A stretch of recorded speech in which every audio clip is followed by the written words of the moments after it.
দিনাজপুরে অজ্ঞান পার্টির শিকার ৬ জন, ট্রাক থেকে নামিয়ে দিয়ে গেছে দুর্বৃত্তরা।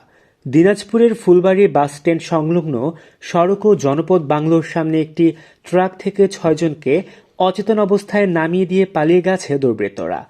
আজ বুধবার ১৩ মে ভোর ৬টার দিকে এই ঘটনা ঘটে।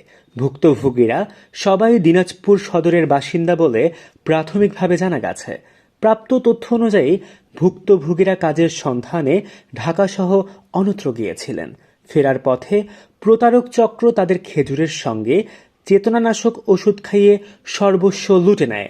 বর্তমানে তারা কথা বলতে পারছেন না এবং দাঁড়ানোর মতো শারীরিক অবস্থায় নেই। ঘটনাস্থলে পুলিশ ও স্থানীয়রা উদ্ধার তৎপরতা চালাচ্ছেন। আইনশৃঙ্খলা বাহিনী বিষয়টি তদন্ত করছে বলে জানা গেছে।